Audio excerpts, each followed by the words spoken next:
নমস্কার। আমি সঞ্জিতা। বড়দেরকে প্রণাম ও ছোটদেরকে আমার ভালোবাসা জানিয়ে শুরু করছি আমার প্রথম ব্লগ।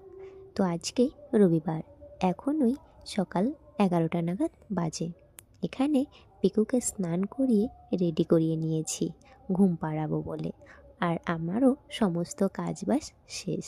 বাড়িতে যেহেতু কেউ নেই, আমি, পিকু আর পিকুর পাপা রয়েছে, তো এই তিনজন। তো বর্তমানে একদম ফ্রি, তাই মা ছেলে একদম রেডি হয়ে গেছি দুপুরে ঘুমানোর জন্য।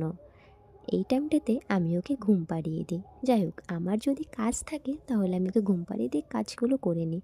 যেহেতু আজকে আমারও কাজ শেষ, তাই ভাবছি পিকুর সঙ্গে আমিও ঘুমোবো একটু। তো এখানে আমি একটু পিকুকে এখন ঘুম পাড়িয়ে দেব। ফাইনালি পিকুকে আমি ঘুম পাড়িয়ে দিয়েছি। আর এই বসন্তকালে কিন্তু যেমন দিনের বেলা গরম, সেহেতু আবার রাত্রের দিকে হালকা হালকা শীত লাগে। তো আমি তাই ফ্যানটা চালিয়ে দিলাম যেন পিকুর ঘুমটা নষ্ট না হয়ে যায়। এইদিকে আবার পিকু ঘুম থেকে উঠে খেলাও শুরু করে দিয়েছে। এই রৌদ্রর মধ্যে ও খুব খেলছিল, তাই আমি ওকে বলছিলাম ছায়াতে গিয়ে খেলতে। এইদিকে ওর পাপা ওকে পাহারা দিচ্ছে, ছেলে আবার গেট দিয়ে বেরিয়ে না যায়।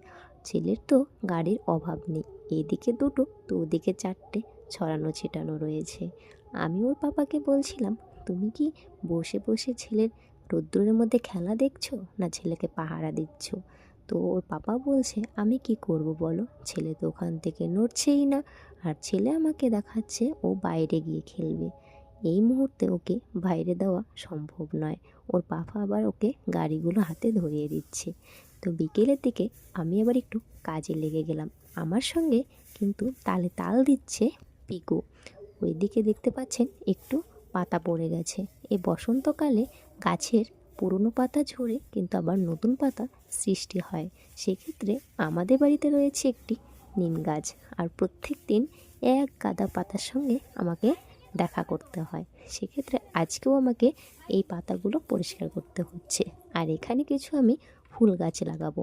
আমার ওখানে অনেকগুলো ফুল গাছ হয়েছে। নয়নতারা ফুল, কে কে চেনেন অবশ্যই জানাবেন নয়নতারা ফুল। তো আমার বেশ ভালোই লাগে নয়নতারা ফুল, খুব ফোটে যখন হয়, খুব ফোটে, খুব ভালো লাগে, ভীষণ ভালো লাগে দেখতে।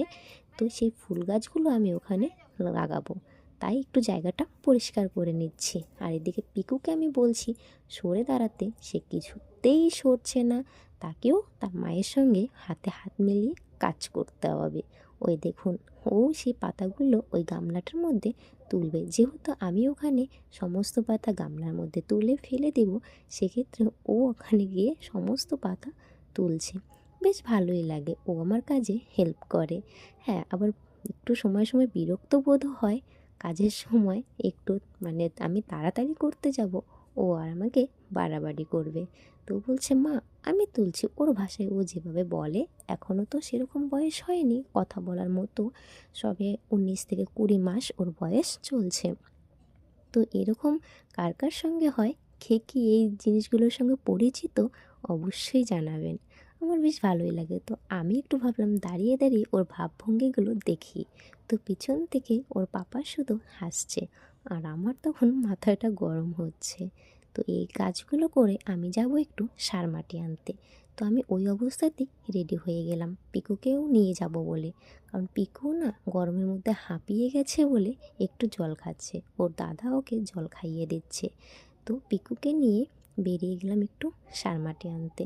পিকুকে আমি একা কোথাও ছাড়ি না, যেহেতু বাড়িতে আমি আর পিকুই থাকি, সবাই সবার মতো কাজে ব্যস্ত, আমি আর পিকুই থাকি, তাই পিকুকে আর কোথাও একা ছাড়ি না। পিকু আর আমি এই অবস্থাতেই যাচ্ছি এখন।